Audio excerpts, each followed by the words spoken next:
Hello everyone, this is Keep Your Horns On, which is not a username I've ever really said out loud before, so it feels a little weird to introduce myself as such with my voice, but I have to start my YouTube channel sometime, so here we go. I would like to, introduce you to what I would call the Spyro the Dragon X Button Challenge. Now, if you found this video, considering that I have 0 subscribers and have never really uploaded much of anything before, I'm assuming that you might have at least a decent familiarity with the Super Mario 64 A Button Challenge, off of which this is obviously inspired. Now, if you are not familiar with that, in short, what that essentially consists of is a number of very talented players, and in addition, very dedicated, very intelligent-driven analysts of that game, Super Mario 64, attempting to beat that game, as well as gather all of its 120 stars in as few A presses, that is, pressing the A button on the controller as few times as possible. Super Mario 64 is, of course, a platformer, and the A button is what allows you to jump, and jumping is very integral to that game. It's pretty much what it's built around.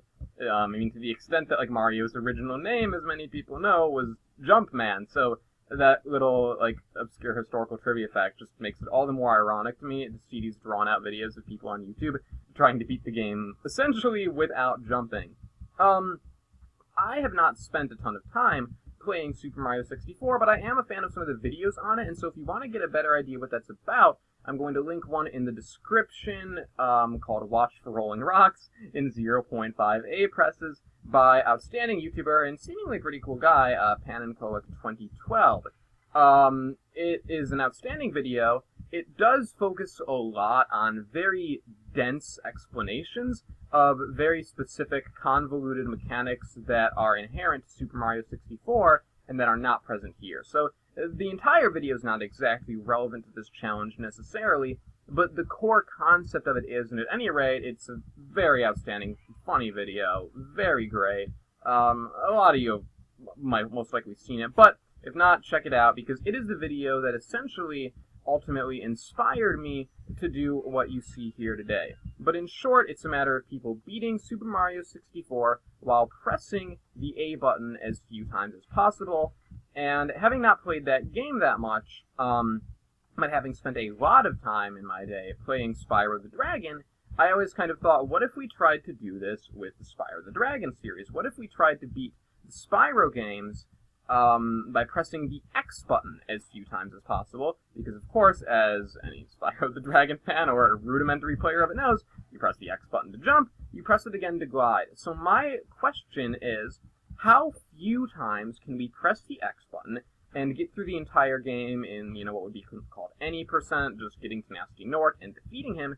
Additionally, how many, or ideally, how few times can we press the X button while still attaining 120% completion in the game, collecting all of the treasure, freeing every single dragon, and collecting all of the dragon eggs? That is the gist of what we will be doing today. And, Super Mario 64 has a lot more complex mechanics in certain aspects than... You can't skip this dragon cutscene, as you probably know.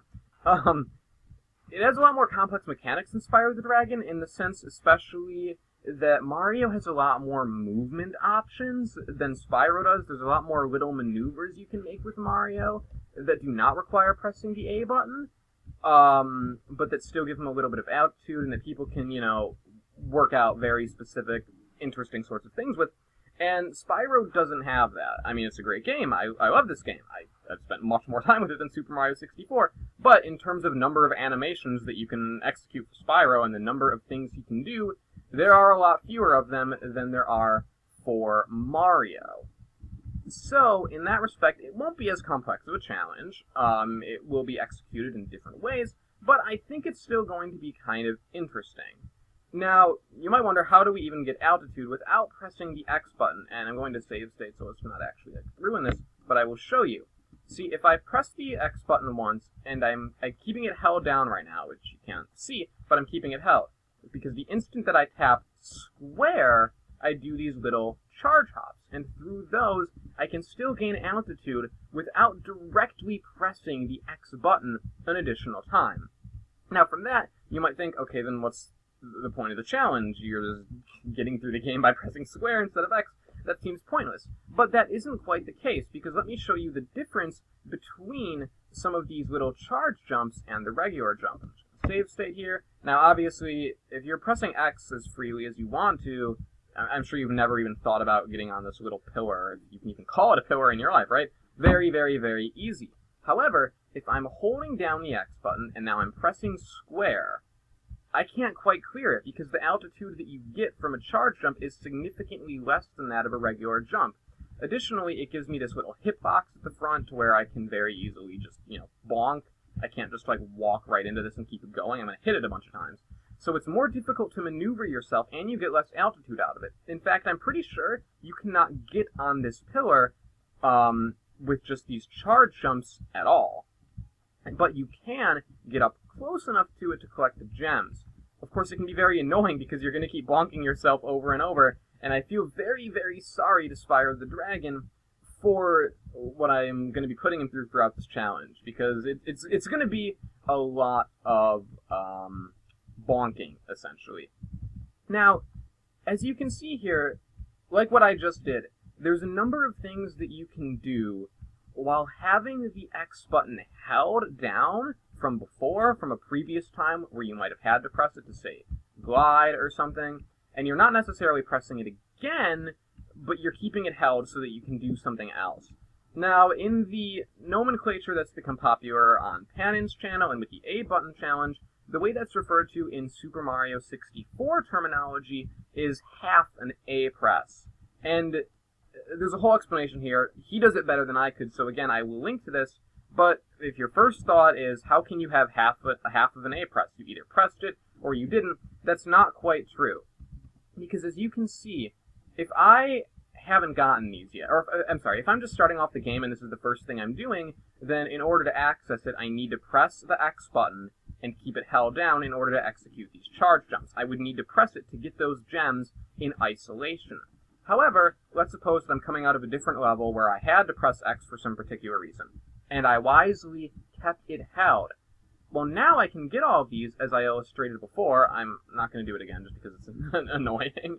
But I can get all of those gems, as you just saw, without necessarily needing to press X again. Although I'm going to press it again because you have proof of concept and I don't want to fuck around with that again.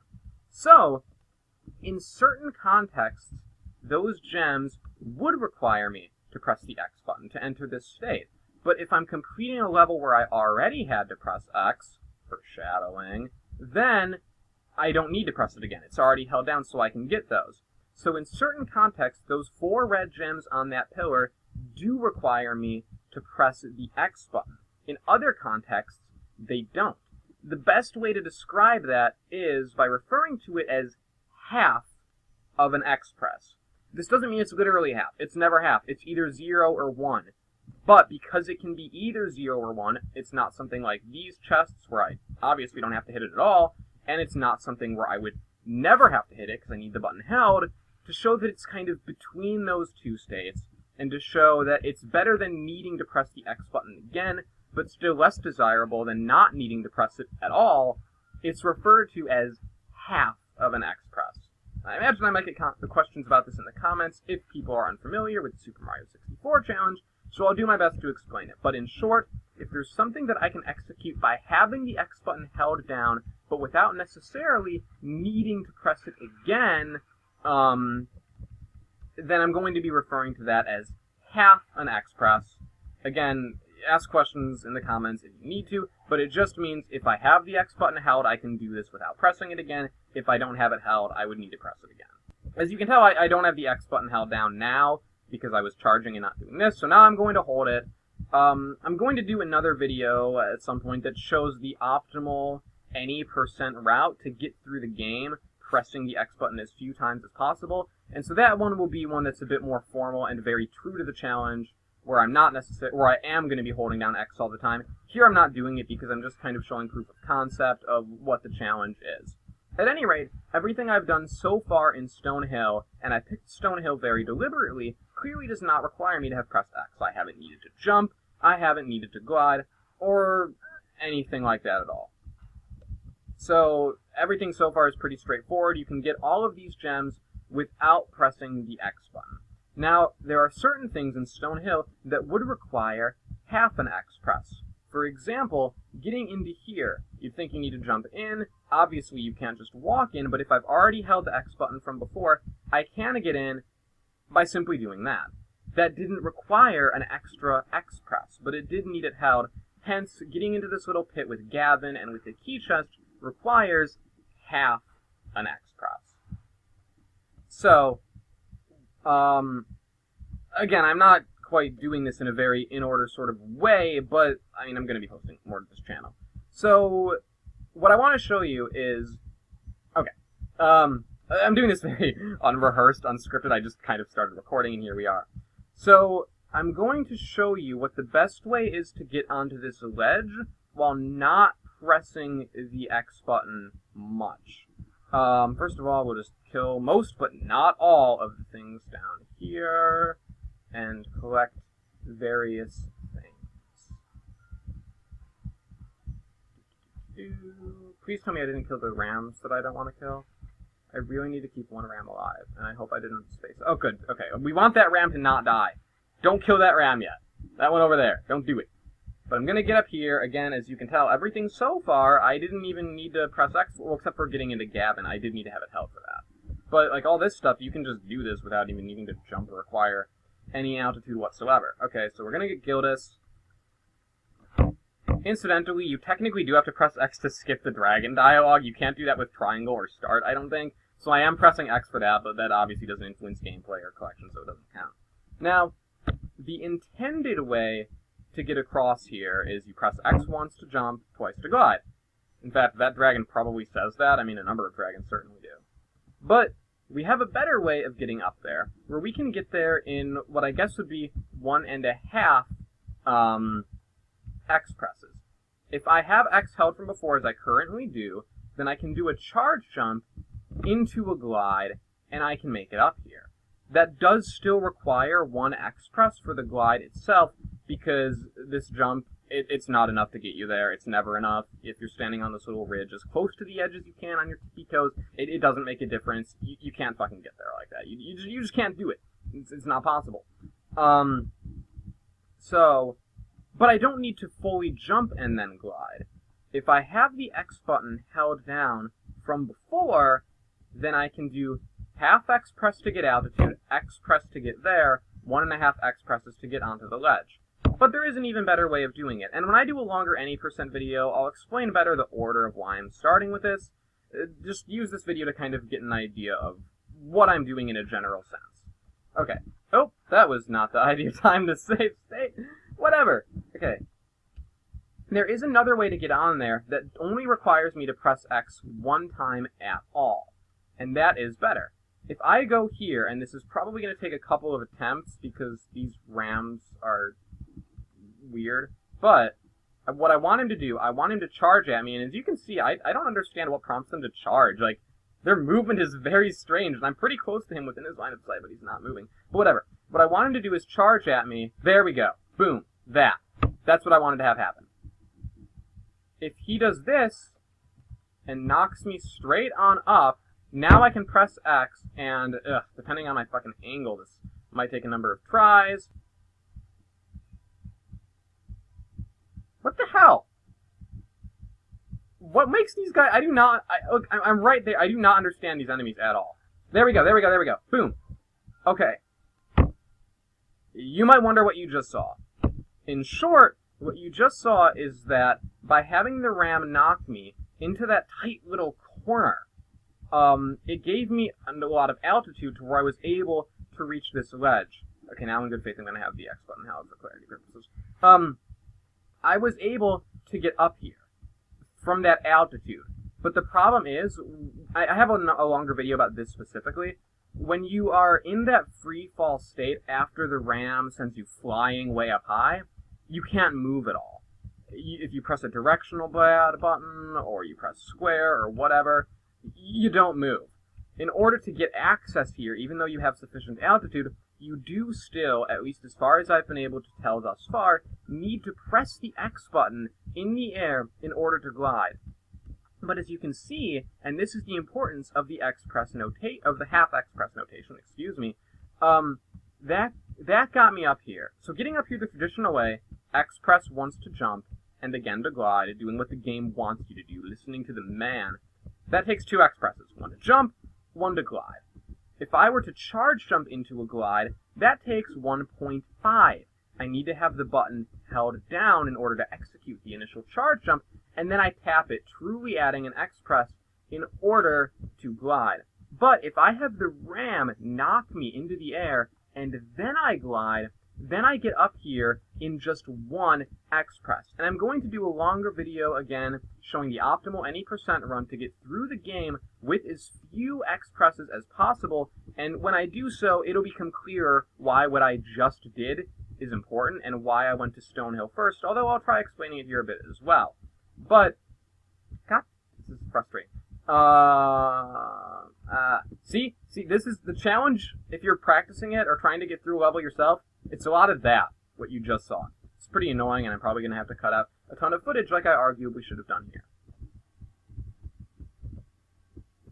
There we go. There we go. See, we're getting somewhere. We're getting somewhere. And boom. Okay. Okay. Okay. Now, what you would want to do in an any percent run of this, at least with the information that I have right now, is you'd want to go to Stonehill first, and you would want to take down that ram, or I'm sorry, you would want to get shot up here from that ram first. The reason is because you cannot get on that ledge, at least as far as I've discovered, with 0 X presses. You need to press X there.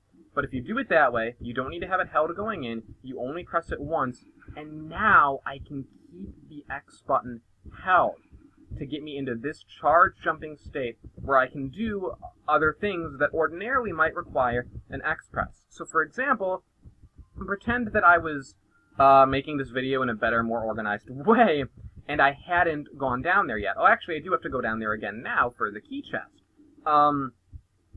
See, before, I would have had to either, jump in, or I would need to have had X pressed before and do this.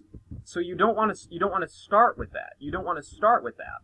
But because I started with the whole, ledge thing and the boost from the ram as you saw, well, I had to press X there no matter what. Unlike here, where I don't have to have it pressed no matter what. So I want to start with that, do the X press I have to do, and now that it's held down, I can get in here without pressing it again. And then I can get in here. I would have to press X to skip this animation, so I'm going to do that right now. So now you can see the importance of routing things if we're doing a longer run and not just counting X presses. If I go in there first and I rescue Gavin, which is what I did in this video, then I would need to press the X button twice in this level. Once to get in there, and then once to go up there.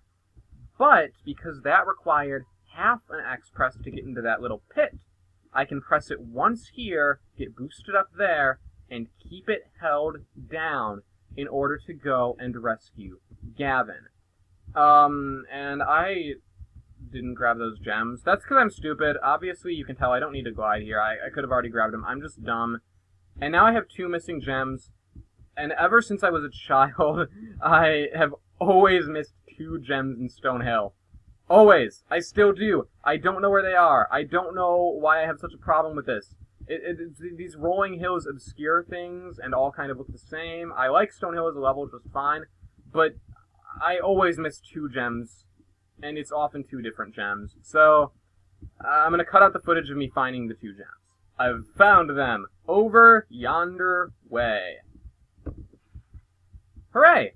We have now completed Stonehill, and, if I had done this properly, I was just kind of showing the concepts, but if I had done this properly, gotten myself boosted from down there to up here, pressed X only the one time to glide, gone around the perimeter of the level, fallen down here to get the key, go back in, and then get Gavin and the key, and not needing to press X again because I can get in with this charge jump as previously illustrated, that right there would be Stonehill in 1 X press. And now I can enter the return home portal, of course, it's crucial that I enter the portal instead of just exit, because I need to do that at least once to get through Toasty. I guess I'll... No, I won't go through Toasty next. I'm going to show why I started with Stone Hill. Because over here, I can get up here with a half an X press. You can get on here with a charge jump. It's annoying and it takes a number of attempts. There we go! We did it! We did it! Hooray! And now I can do it again over here.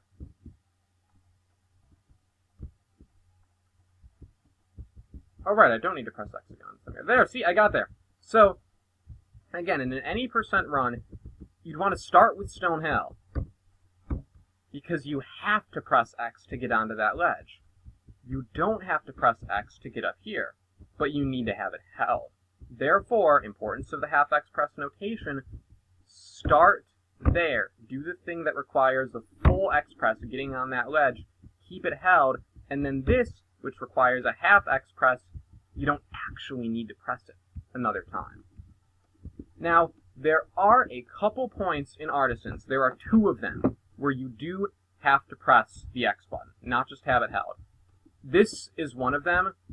As far as I've been able to tell, it seems like that little ledge is just a little too high to reach it in any particular angle or way through one of these charge hops. I could be wrong. It's so close. I might even prove myself wrong accidentally during this recording. Who knows? But I haven't been able to do it. It looks to me like I should be able to. I just haven't been able to pull it off. So by all means, if you are able to get up here with the charge hop, record that. Let me know.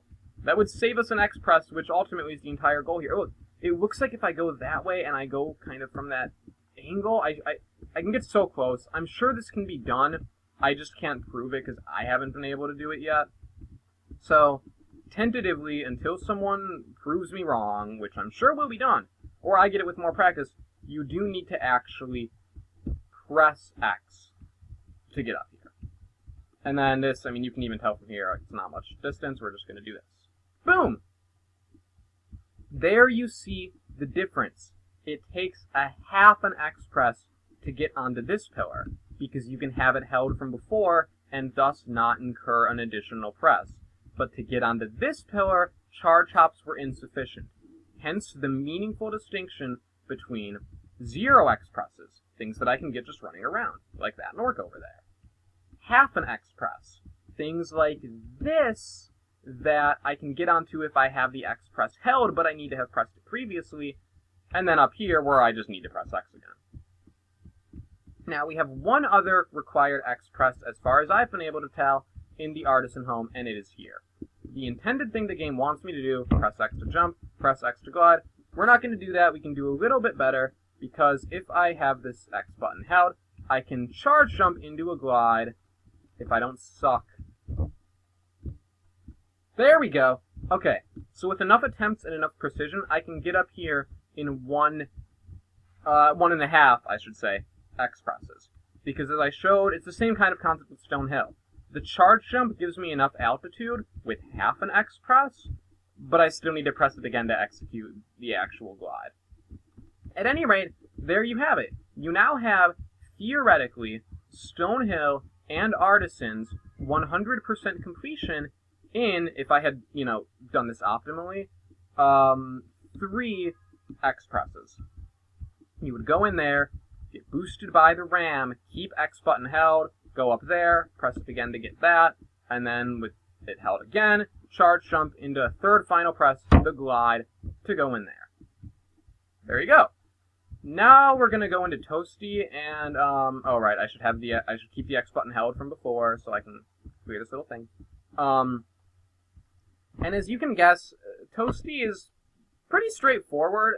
There's honestly not a whole ton to say here X press challenge wise, because it's not. I love Toasty actually. It might be a weird pick, but it is one of my very favorite levels in the entire series. I mean, just look at it. It's just visually stunning. The music, I love when it gets all big. I have a lot of thoughts on Toasty. It's a great level. But platforming-wise, I mean, look at it. This is about it, right? There's not that much going on here from that perspective.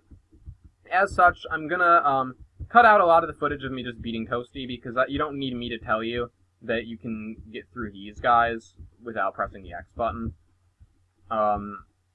And you barely need me to tell you at this point, because you should understand by now, that you can clear these little ledges with half an X press, right? It's straightforward by now. Toasty doesn't have a ton going on, so I'm gonna just pause the recording and do most of the obvious stuff. However, there is a little bit of interesting stuff to talk about here at one point later on. So let's cut ahead to that.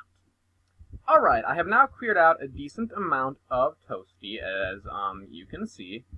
And there's nothing notable to mention. This is all very flat. The only thing that's at all worth mentioning is, like, I mean, these ledges are kind of tall. So, like, it takes a little bit of effort to get in here with half an X press, but, like, not that much. You're gonna bonk a couple times, but it's not really hard. And likewise, getting from that higher up step to this one, you can do that just with a charge jump. It takes a couple tries, you gotta stand real close to the edge, but that's it. That's all there is to say. You can figure that out yourself, it's really easy. But now is where we get into the one part of Toasty that is interesting from the perspective of the X button challenge. When I told a friend about this, his concern was that it would basically just devolve into a challenge of, like, if height of ledge is greater than X, you need to jump. Well, is greater than N, you need to jump, I guess. You know, if the height of a ledge is higher than a given value, you're going to need to jump. And to an extent, at times that's true, right? Like, that ledge I can very clearly clear. This ledge I can very clearly not. You cannot clear this one in a charge jump, it's just too high. But that makes it seem like, hey, this challenge is just counting how many tall ledges and far glides there are in Spyro the Dragon. Fun. But it's not, because there are little strategies or ways that you can use the level against itself. We already saw that in Stone Hill, right? That, you know, was some outside-the-box stuff. Additionally, here, and now you might have an idea right away where this is going. See? I can't get up there with half an X press. You saw it. It's just too damn tall. But obviously, I can very, very clearly get up here with one. Or with half of one, whatever. And now I can go from here to... Excuse me, game. From here to here. So that's an example of how you can use the level against itself, and even though I can't get onto this ledge directly with half an X press, if I look closely at the level around me, maybe there might be a way where I can.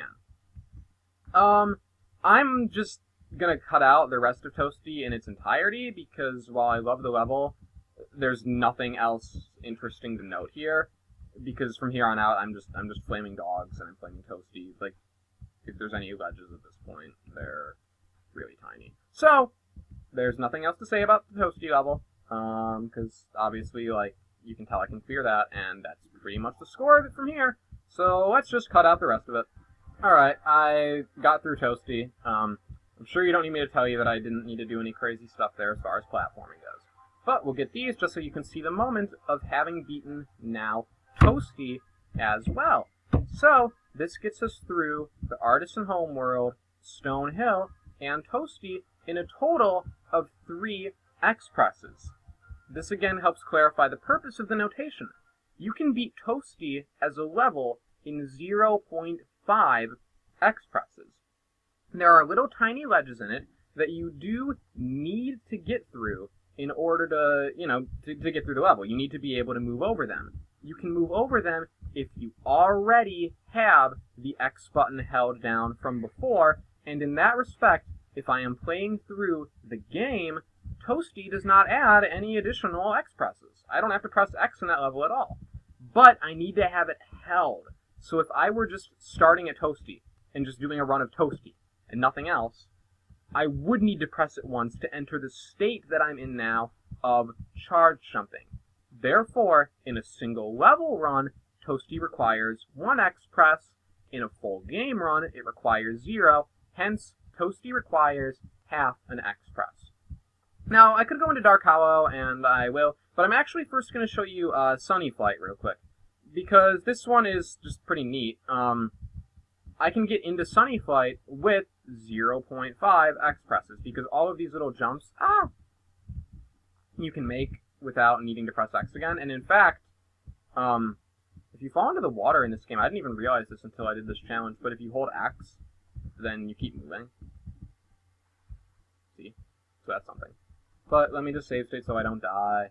And as you can see, keeping the X button held, and just being careful, I want to stand on the back of each platform so I don't overshoot and fall into the water, like I did before.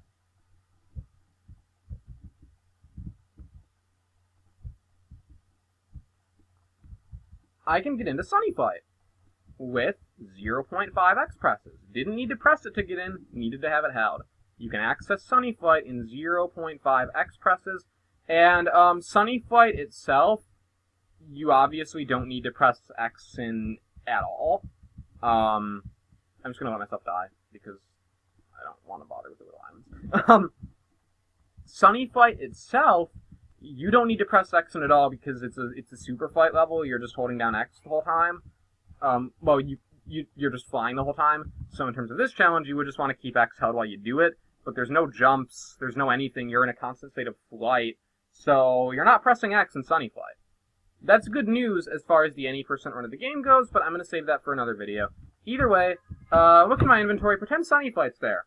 There you go. Now you know for a fact that you can get through Sunny Flight, Toasty, Stone Hill, and the Artisan Home in 3 X presses. Now we're going to do Dark Hollow, which to me is the most interesting level of the bunch. Dark Hollow, I was surprised to find you actually can get through in 0.5 X presses. But it took a lot of time and effort and a decent amount of attention to routing. But you can do it. So what we're going to do, very first thing that we want to do actually, is we want to start off down here. I mean, I guess in theory you could go a different way, but it's just a little more efficient. Now, do not kill him. Don't do it. Do not kill that Nork. If you kill that Nork, you messed up, and you can probably already kind of guess why. But this Nork, he can die. Doesn't matter. Sorry, Nork. But that other Nork, you do not want to kill him. He's going to help us later. But for now, I'm getting here. As you can see, I can get to Oswin in 0.5 X presses. I need it held to do these charge hops, but I'm not pressing it at all. Okay, I'm technically going to press it here to skip this, but you know. That doesn't affect the gameplay. It doesn't affect anything. Okay, now I'm going to go down here.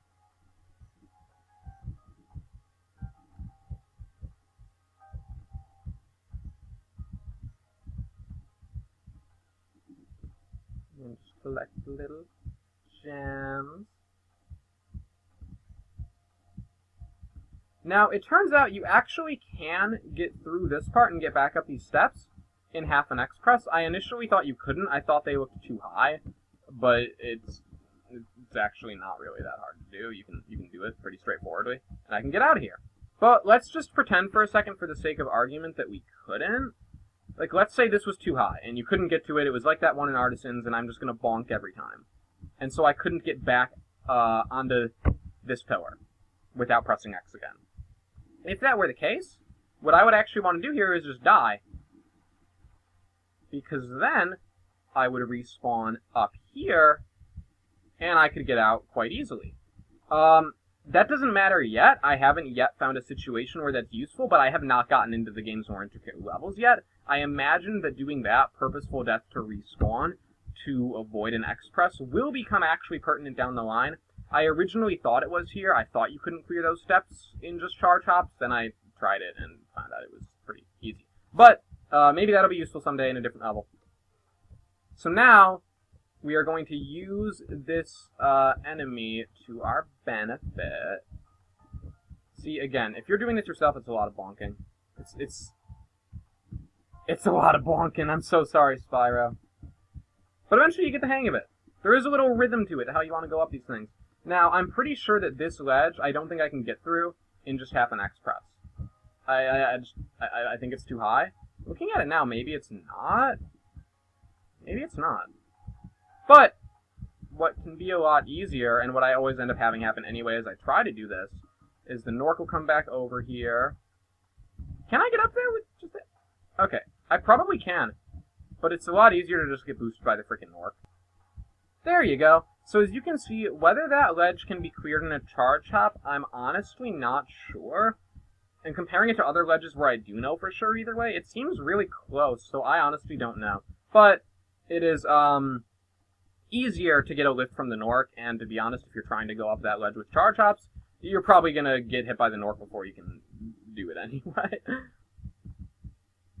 So now that we've done that, you notice I kept that Nork alive. And again, you might already have an idea as to why. But for now, I kept him alive. Now that I have the key, what we're going to do is we're going to go up here, and I'm going to stop talking because I'm sure this will take me a number of attempts, and then I can more easily splice things. There we go, we got one! There we go, we got another one! There we go! Oh, yes, okay. That one's pretty freaking tricky. Like, it's just on the cusp of being doable or not, which is what makes me suspect that if I devote more time to that Artisans one with the pillars, I can probably get it. But, either way, you have now seen having the X button held and being able to do the charge hops, you can ascend this with 0.5 X presses. Or, in like layman's terms, you can get up here without pressing the X button. Cool. This, I thought for a little while, was a requisite X press to glide, but if you get really close, you can actually clear that in a single charge hop, which is pretty surprising. Therefore, you can get up here with really no complications at all, just a lot of bonking and utilizing save states to save yourself time. But you can get up here without pressing the X button. So in theory, I mean, I could have done this first. Like, you don't have to go into the tunnel with Oswin first. But you probably should, just because then you have the key. Otherwise, I would need to climb up those again. So, we got through that. We got through this. 0.5 X presses. Now we are going to go here. This ledge, it's a little bit tight, but you can make it. What I've sometimes found is helpful is you kind of want to go at an angle to the wall and try to go like as close to the wall as you can without bonking. Because if you go too close, you're going to bonk. If you go too far, you know, what are you doing? But if you kind of go like into the wall, but not totally into the wall, that seems to be, in my gut feeling, the best way to get up with ledges in general. Again, in practice, if you're trying to do this yourself, it's a lot of bonking. There we go, got it. Okay. So, obviously, I'm not going to need to be pressing X here anywhere. Okay, these steps suck. These steps suck. You can get through them in zero... Hey, that didn't suck. Okay, yeah, it didn't, which is it's a nice start. But you can get through these steps without having to press X, but it's not fun. It took me a long time and a lot of attempts. Because remember I was saying about, like, oh, you know, try to carefully position yourself relative to the wall or the ledge in question. Well, that's kind of hard to do when you have, like, no space to work with, as is the case here. So if I have any failed attempts, I'm just going to cut them. There we go. And I think this one's a little shorter. I think this one's not too bad. Yeah. Okay, so again, you can see going at kind of an angle is what helped. We'll go down here. We'll kill this Nork. And I was super worried when I was first doing this, like, oh man, I bet I'm going to have to press X to get out of here, and then I'm going to need to think about, like, how to complexly go through Dark Hollow and, like, route it for optimal, like, number of X presses, but, like, no. Turns out these ledges are, like, really, really short. So we're just going to go out of here, collect all the little stuff. That should happen sometimes, and I want to know how to make it happen more. It would be helpful. Okay. And you can actually charge hop over to this. There we go. And I'm going to kill you. I'm going to kill you. And you can charge hop over to the other one as well. See? There you go. And from here on out, I mean, you can pretty much guess the rest of what's about to happen, right?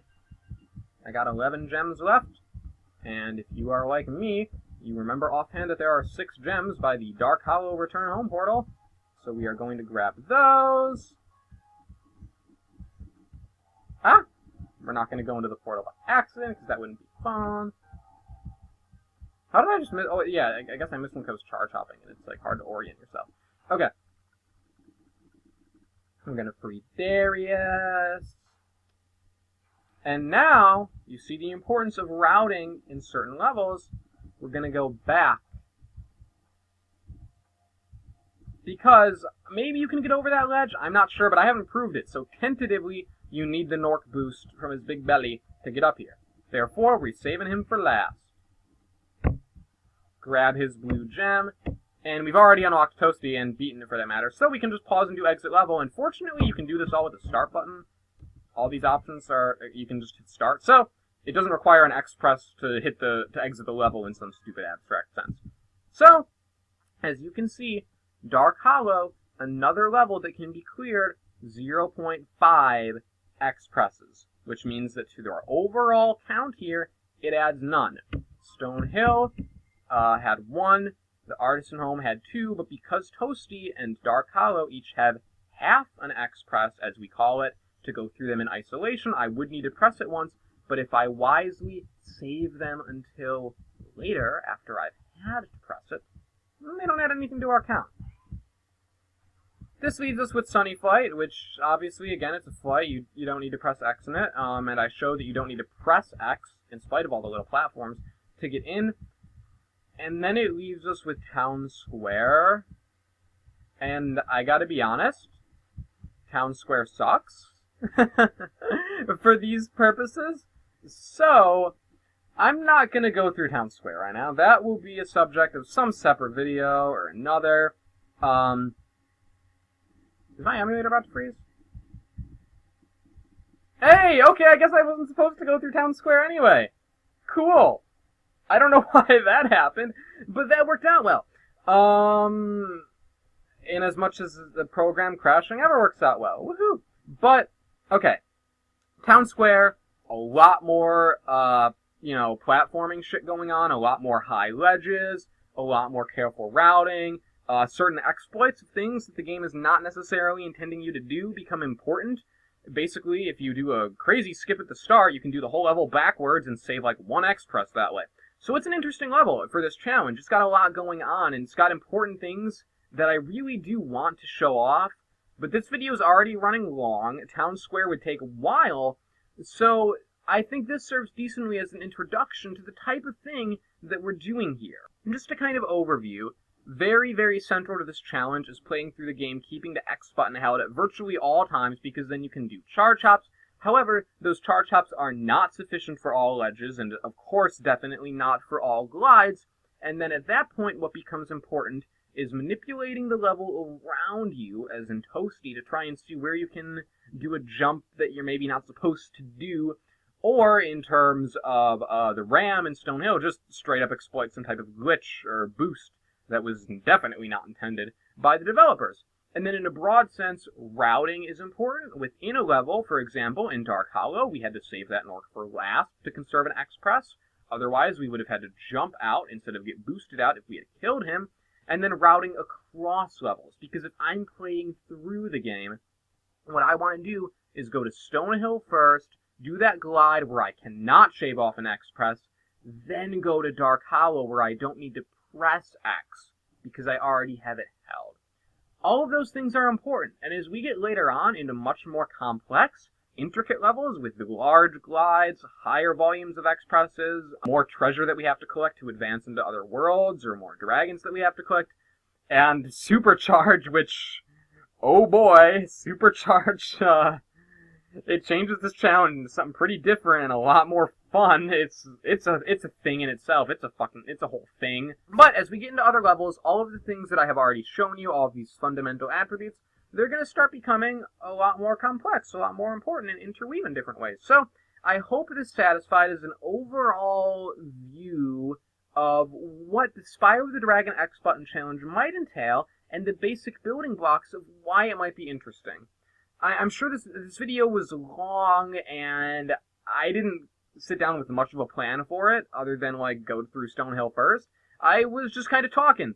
So, hopefully it was interesting, and hopefully it made sense. Comment any thoughts you have, anything you want to see, any feedback, because I've never really uploaded a gameplay video to YouTube before. And otherwise, I will see you next time.